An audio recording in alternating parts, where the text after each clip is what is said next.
Hi, I'm Erin. I am genetically destined to develop Alzheimer's disease due to a rare genetic mutation, and I'm talking about clinical trial design in familial Alzheimer's disease. So this is the second part, and I just alluded to the fact that for the first couple of years of the clinical trial that I'm currently enrolled in, I won't know whether I'm receiving placebo or active drug.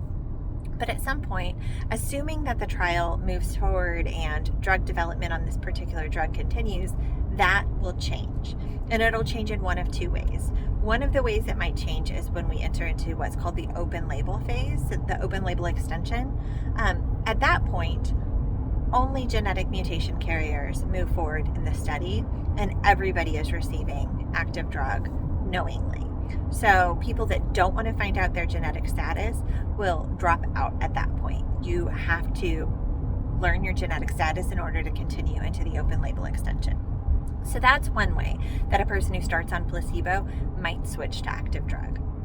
The other way that a person might switch is, let's say I'm one of the first early enrollees in the primary prevention trial. Let's say that the first phase of this trial ends up stretching into 4 or 5 years. Am I sacrificing that entire 4 or 5 years and not receiving active drug that whole period? Well, they thought about that. Obviously, that would be a concern to people in my position. And so what they've said is that at some point after you've completed the period of time necessary for placebo, if you are a genetic mutation carrier, and I think maybe certain biomarkers are met, I'm not quite sure, then you might switch unknowingly from placebo to active drug even before that second phase open label extension. So those two things give me assurances that I would eventually receive active drug on the clinical trial.